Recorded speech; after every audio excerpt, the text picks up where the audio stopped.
rédemption. Donc c'est ce processus où on a vu cette notion ce qui tisse Genèse jusqu'à Apocalypse. C'est la notion de la rédemption, le désir de Dieu de racheter l'être humain de son péché, de son état. On a commencé comme il fallait au début, dans le jardin d'Éden, où on voyait la perfection, où on voyait que vraiment la raison d'être de l'être humain, c'était d'être en relation de paix avec Dieu. Dès que, au Genèse 3, on a vu la chute, le péché entre dans le monde, ça a ruiné cette relation. Et donc, dès ce moment-là, Dieu a promis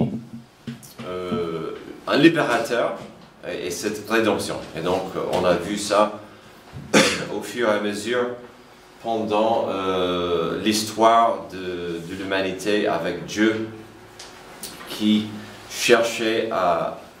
Et on voyait de plus en plus que ce plan devenait de plus en plus précis, de plus en plus détaillé, comment il allait le faire. Et donc, à la fin de l'Ancien Testament, ça s'est terminé avec les prophètes qui annonçaient sans cesse que le Messie va arriver, il va nous sauver. Et puis, on a vu que le Messie devait venir de la famille de David. Et donc, cette notion du royaume était toujours en jeu. Le Messie allait être le roi qui allait régner sur toute la terre, le peuple. Et puis, il y avait 400 ans de silence. Et donc, on a vu la semaine dernière, heureusement, l'histoire autour de Noël, la naissance de Jésus, l'importance de l'arrivée du Messie. Il y a des moments dans la Bible où il n'y a pas grand-chose à dire. Il y avait 400 ans d'esclavage en Égypte, où il n'y a pas plus de détails que ça. Il y avait des siècles de silence entre l'Ancien Testament et le Nouveau Testament. Et puis, après l'âge de 12 ans, avec Jésus, on n'a pas grand-chose. La Bible nous dit comment sa vie était entre 12 ans et 30 ans. Et donc, on arrive aujourd'hui à voir le ministère de Jésus, qui a duré entre 3 et 3 ans et demi. Ça révèle que Dieu, le Dieu incarné, qui prétend être le Messie, l'agneau de Dieu, et qui peut pardonner les péchés. Il le prouve par son message ainsi que ses miracles. La vie de Jésus sur terre a prouvé qu'il est l'accomplissement de la promesse faite par Dieu. Il est le sauveur du monde. Donc, vos passages clés à relire plus tard, Matthieu 3, 5 à 8, Matthieu 4, 1 à 11 et Jean 3, 1 à 17. Pour cette partie de la leçon, j'aurais pu juste revoir les promesses ou les annonces de Jésus où il a dit « Je suis la porte, je suis la lumière du monde, je suis le chemin, la vérité et la vie ». Mais on va voir d'autres choses aujourd'hui. Alors, si vous êtes avec nous depuis quelques mois, cette leçon sera vraiment un rappel parce qu'on suit un peu on marque la vie de Jésus, son ministère, et donc c'est vraiment un beau rappel. On commence avec son baptême. Jésus se fait baptiser, Matthieu 3, 5 à 8. Et donc, Jean, qui était, on a vu ça la semaine dernière, il était celui qui a été promis, la porte-parole pour annoncer, pour préparer le chemin du Messie. Et donc, son arrivée était très importante et on comprend que les gens venaient de partout pour écouter Jean.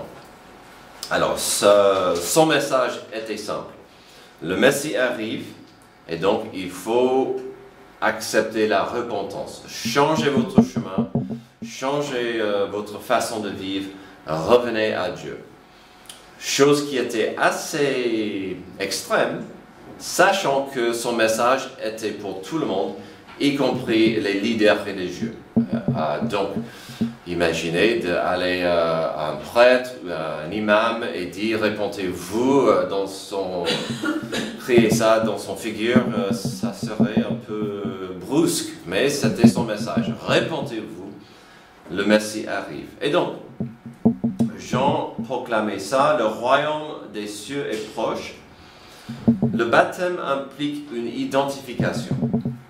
L'identification avec le plan divin de Dieu et leur foi en lui.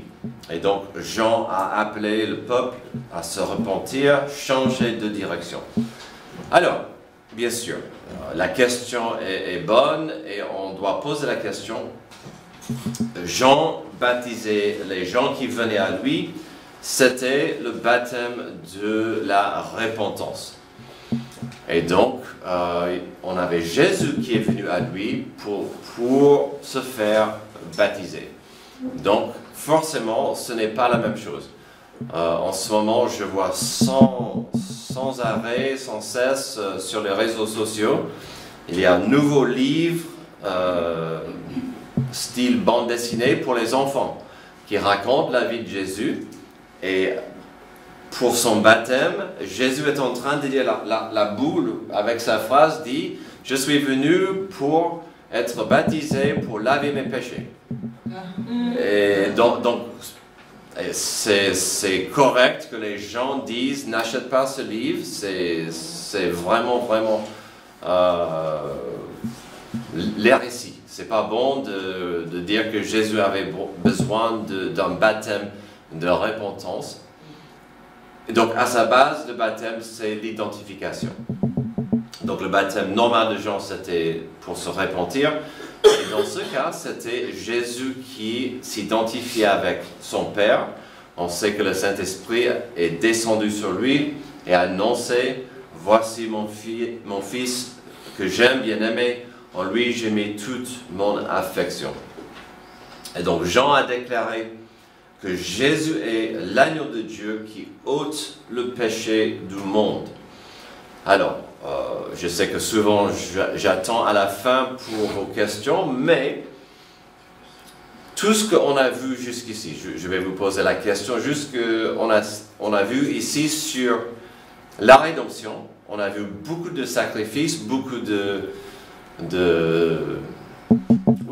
sacrifices pour les pécheurs. Quelle était la différence entre ces sacrifices et ce que Jean a proclamé au monde?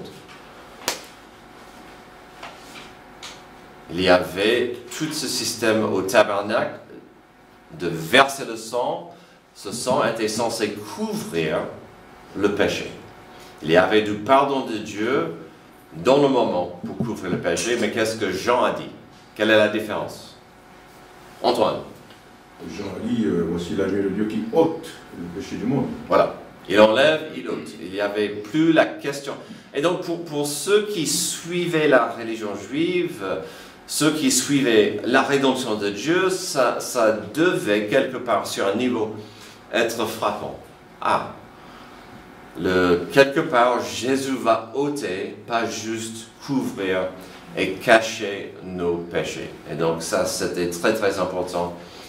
C'est un verset capital pour nous de dire aux gens, Jésus n'est pas venu juste en tant que prophète, pas en tant que sage, mais le sauveur pour enlever nos péchés. Alors après ça, on a la tentation de Jésus, donc ça c'est arrivé tout de suite après son baptême. Donc l'histoire la plus détaillée est à Matthieu 4, 1 à 11. Jésus a résisté aux tentations et aux mensonges de Satan. Matthieu 4, 10 et 11 résume cette période de tentation intense pour Jésus. Jésus est resté sans péché et victorieux des désirs et des actes pécheurs. Alors, il y a beaucoup de théologiens qui disent vraiment cette période était pas juste capitale pour nous de voir que Jésus était tenté, il a gagné contre la tentation, mais quand on étudie les tentations, on peut voir, on peut apprendre beaucoup de choses sur comment Satan nous attaque, comment il nous tente. À première vue, il n'y avait rien de grave de changer les pierres en pain pour quelqu'un qui était affamé. Le problème, c'était, et je dis ça souvent, les tentations de l'ennemi souvent sont un raccourci de faire ça autrement que le plan de Dieu. Et de changer les pierres en pain, c'était un raccourci et un abus du pouvoir de Jésus.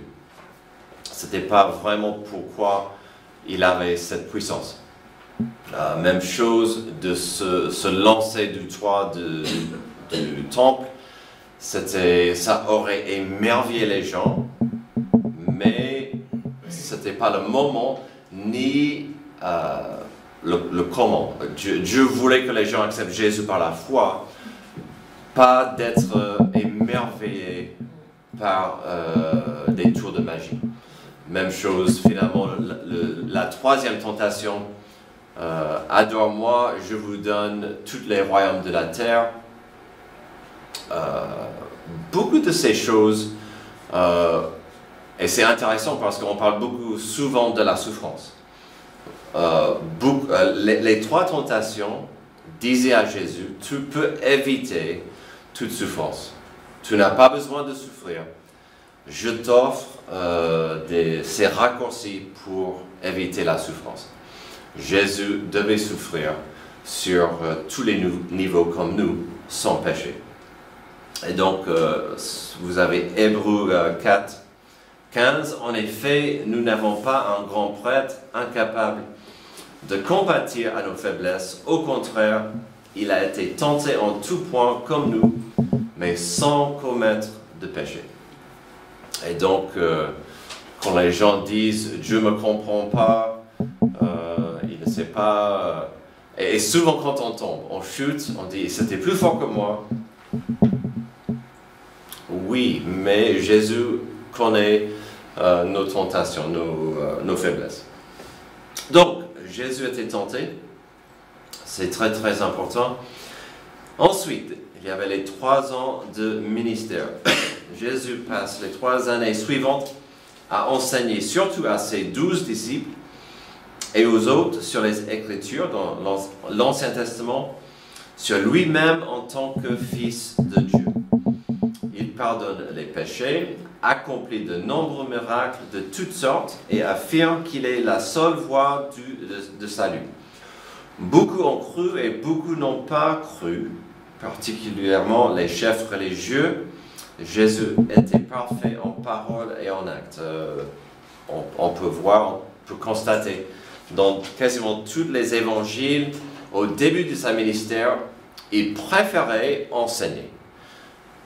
Prêcher, le royaume de Dieu est proche, répondez-vous, acceptez-moi.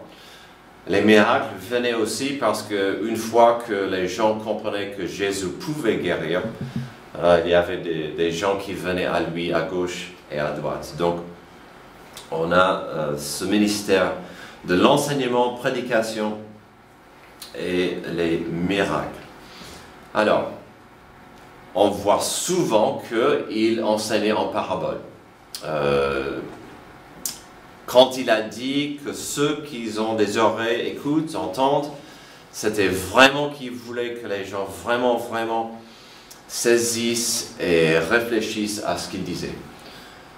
Parfois, c'était trop. Et donc, heureusement, aujourd'hui, on a des passages où même les disciples disaient « Seigneur, j'ai pas compris. Est-ce que tu peux m'aider à comprendre ce que ça voulait dire ?» Et on peut, grâce à ça, voir ce que Jésus enseignait. Et donc, il y avait beaucoup d'enseignements, même si à l'époque, les disciples ont beaucoup raté. Ils sont faciles à un peu taquiner parce que parfois ils n'ont rien compris. Et on a vu ça récemment dans le 10e chapitre de Marc, où il a constamment parlé de l'importance de l'humilité, constamment parlé de l'importance d'avoir la foi dans l'enfant, Et qu'est-ce que les disciples voulaient?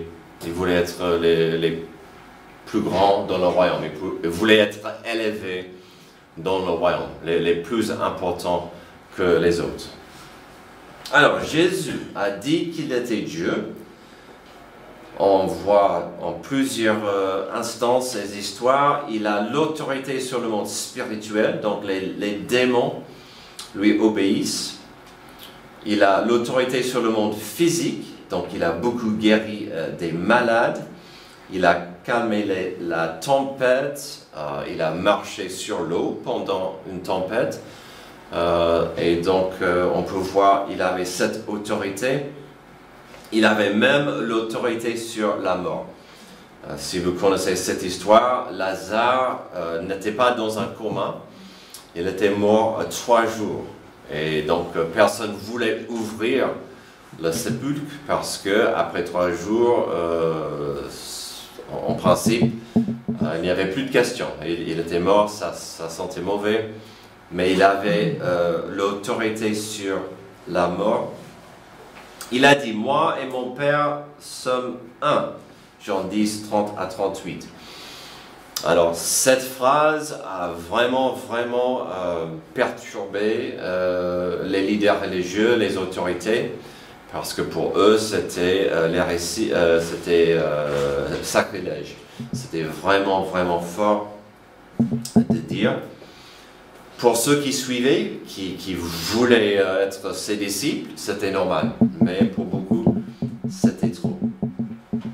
Il y avait, je ne l'ai pas mis dans les notes, il y avait un moment où, quand il parlait comme ça, il y avait beaucoup de ses fidèles qui l'ont quitté, qui l'ont abandonné. Ils ont dit, là, tu vas trop loin, Jésus. Tu te mets dans une position trop loin, trop élevée. On ne peut pas continuer d'être tes disciples. Et donc, tout revient, comme je dis souvent, qu'est-ce qu'on fait avec Jésus? Est-ce qu'on va accepter Jésus comme il est, ou est-ce qu'on va dire il est autre chose? Il a dit, avant qu'Abraham ne soit, je suis. Et donc, il a fait ces choses, cette proclamation très forte. Et il a pardonné les péchés. Il y a plusieurs histoires où il y avait quelqu'un qui était devant lui avec un problème de santé, dans le besoin de la guérison. Et il a commencé l'histoire en disant, tes péchés sont pardonnés. Et ensuite, il a guéri le problème de santé, le corps. Il y a cette citation fameuse où il a dit, quand les pharisiens étaient offensés, qu'il a dit, c'était au paralytique, tes péchés sont pardonnés. Et il a dit, quelle est la chose la plus difficile? De guérir son âme ou ses jambes? Moi, je peux faire les deux. Et donc, cet homme a reçu la guérison de son cœur et de son corps. Jésus a prouvé, donc il a dit ces choses, mais il a prouvé qu'il était Dieu incarné par ses nombreux miracles, par son enseignement, par sa vie sans péché. Et donc, on a cette notion. Alors, je ne sais pas pourquoi on n'a pas des détails entre ses 12 ans et ses 30 ans. Ça serait intéressant d'avoir des histoires, d'avoir plus de détails. Mais nous savons qu'il était sans péché. On sait qu'il avait des frères et des sœurs. La blague souvent, c'est que Joseph et Marie devaient dire souvent à leurs enfants, pourquoi tu ne peux pas être plus comme Jésus? Voilà, c'est la blague qu'on entend. Les pauvres, parce que Jésus était vraiment un enfant parfait, sans problème, sans attitude. Ça aurait été quelque chose de formidable d'avoir Jésus, un adolescent sans attitude mauvaise. Ah oui, donc voilà. Mais il était sans péché. Alors, qu'est-ce qu'il a enseigné sur ce qui compte vraiment? Il n'a pas juste dit répondez-vous, soyez des gens mieux, suivez la loi à la lettre. Il a dit je suis le salut, la voie. La conversation de Jésus avec Nicodème est un bon exemple de Jésus qui disait pour être sauvé, il faut naître de nouveau spirituellement et que la foi en Jésus comme notre sauveur est le seul moyen de y parvenir. On dit souvent le salut au niveau biblique est présenté au niveau spirituel, c'est une naissance spirituelle. Quand on est né, le jour de votre naissance, ce bébé, c'est un pécheur. Il est né dans le péché. Son cœur est mort. Son cœur spirituel est mort. Et donc, le salut, c'est une renaissance spirituelle du cœur. C'est pourquoi, et je cite, je sais, je suis désolé, mais je trouve que c'est tellement important ce que Pascal a dit. Le cœur de l'humain, il y a un vide dans le cœur de l'humain en forme de Dieu. Qu'est-ce que l'homme essaie de... Il essaie de remplir ce vide avec tout et n'importe quoi.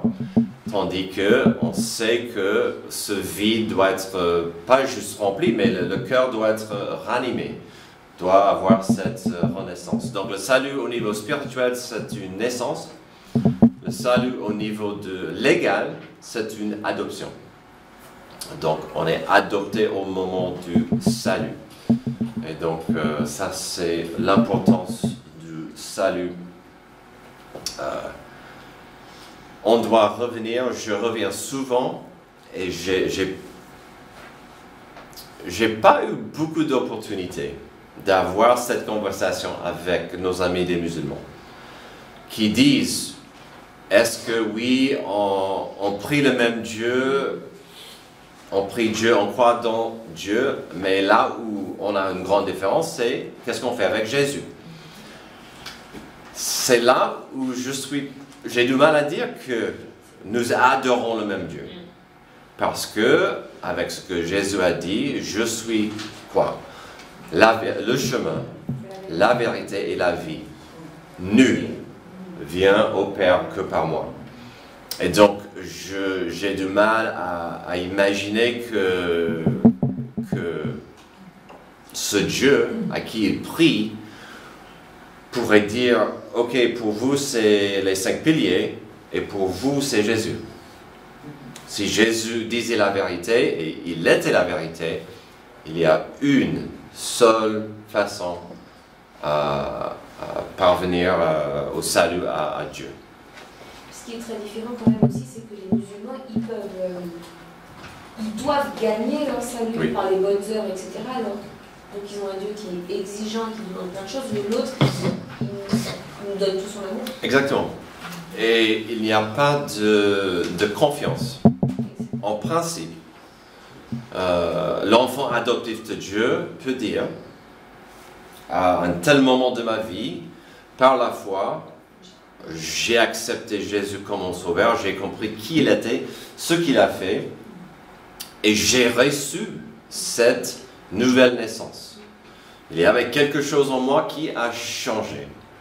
Je sais, au moment de ma mort, j'irai au ciel, je serai à côté de Jésus, tandis que quand vous posez cette question à pas juste nos amis musulmans, mais n'importe qui, dans n'importe quelle religion, tu as utilisé le mot mérite ou ils doivent mériter. Gagner, mériter, dans l'espérance que je serai accepté. Donc ils voient la balance arriver au bout. C'est la balance, c'est la balance fameuse. Et une différence fondamentale, c'est que les musulmans ne croient pas que nous sommes nés dans les péchés. Donc pour nous, on est mort, donc on doit être sauvé. Pour eux, on n'est pas mort, on est capable d'être assez bon pour Dieu et il peut faire le reste. Mais ce n'est pas la même compréhension. Nous sommes loin, loin, loin. C'est impossible pour nous. pour eux, c'est possible. Et puis, ça revient à un peu à ce qu'on a vu la semaine dernière. Le péché est transmis par le sang du Père, dans l'ADN du Père. Tout le monde ici a eu un père biologique, donc tout le monde ici est né pécheur. C'est pourquoi Jésus pouvait être né d'une vierge, conçu par le Saint-Esprit, donc il était 100% humain sans être pécheur. C'est magnifique, alléluia, à ça. Et puis quand vous étudiez, comme j'ai dit la semaine dernière, quand vous étudiez Matthieu chapitre 1, il est facile de dire, oh, c'est pas très palpitant, c'est pas très excitant, mais quand vous étudiez la ligne, vous voyez que Jésus, il est le Messie par les deux lignes, de Joseph et de Marie, étaient tous les deux de la ligne de David. Mais sans péché, Jésus sans péché. Donc, en conclusion, et vous avez des très bonnes commentaires ce matin. En conclusion, Jésus était le Fils de Dieu, la seule voie du salut. Il a démontré à la fois par ses paroles, son enseignement, ses actions, ses miracles, par sa vie sans péché. Il a également démontré par la voix même de Dieu lors de son baptême et comme nous l'avons vu dans la dernière leçon par sa naissance miraculeuse et les prophéties qui l'avaient annoncé. Donc, continuons. Vous avez dit des choses déjà intéressantes. Des questions, commentaires? On a quelques minutes. Qu'est-ce qui vous frappe le plus? Est-ce qu'il y a un miracle qui vous appréciez? J'ai toujours apprécié les miracles où Jésus parle de la foi de la personne. Et parfois, il va dire, c'est ta foi qui t'a sauvé. Ça, c'est incroyable. On a vu ça la semaine dernière. Sarah. Je reviens sur l'ADN, parce que tu dis qu'on est pécheur de par notre ADN, de par notre génétique et notre père biologique. Je remets quand même le contexte, on parle bien d'Adam. Oui. Voilà, c'est parce que juste, on parle bien de Adam et du coup, qu'Adam a été laissé tenter et a péché, et du coup, de génération en génération, on nous a transmis ça. Et d'ailleurs, il y a un verset qui dit que Jésus est tout ce que Adam n'a pas pu être. Je ne sais pas c'est lequel. Donc, je trouve ça vraiment intéressant. Et autre chose par rapport à tout ce chemin de rédemption qu'on a vu, on a vu le tabernacle et toutes les conditions, ces rituels où les gens on fait part de nos péchés en fait. On fait part de nos péchés et alors que là, Jésus, il ne nous demande pas tout ça. C'est vraiment un don gratuit. Il nous dit juste viens à moi, viens à moi. Et c'est là toute la différence en fait. Il y a un amour inconditionnel et très fort. Je reviens souvent ces dernières années à la scène à la croix, devant la croix, parce qu'il y avait toute l'humanité, les riches, les pauvres, les criminels, les religieux, tout le monde, les soldats, toutes les tranches quasiment de l'humanité étaient là. Tout le monde avait accès à Jésus, et la moitié, peut-être plus des gens devant la croix ont refusé. C'est incroyable. Il y avait une... Oui, Jean. Oui, hier au club des jeunes, on a discuté parce qu'il y avait une fille catholique. Donc c'est une question toujours difficile parce qu'elle a justifié le baptême pour les bébés parce que traditionnellement ils avaient peur que le bébé meure sans être baptisé. Et pour eux, le baptême c'est un peu la magie. Que si on est baptisé, on arrive, on paradis, sinon on est exclu. Même pour les tombeaux, ils n'étaient mis à côté, ils n'étaient pas mis dans leur, je connais pas le mot, cimetière, si on n'était pas baptisé. Je pense qu'il y a des choses comme ça. Et pour les protestants aussi, et les catholiques, c'était cette peur. Et à l'époque, beaucoup de bébés sont morts en bébé. Donc, tu comprends cette peur. Donc, elle a dit, oui, on fait le baptême pour le bébé pour ça. Ouais. Et j'ai dit, mais c'est difficile, parce qu'on ne peut pas justifier ce que j'ai dit, parce que dans la Bible, c'est un peu silencieux, que Dieu est juste et un bébé très très jeune n'a pas la capacité de choisir. Donc, je fais confiance dans la justice de Dieu qu'il soit, le petit bébé soit sauvé. Donc, mais vous comprenez la difficulté, c'est de comprendre pourquoi ils font ça. Et techniquement, on est né dans le péché. Ouais. Ce bébé est né dans le péché, mais je crois, je fais confiance en la miséricorde de Dieu. Quand on parle du baptême, là, on dit facilement, on le fait pour deux raisons simples.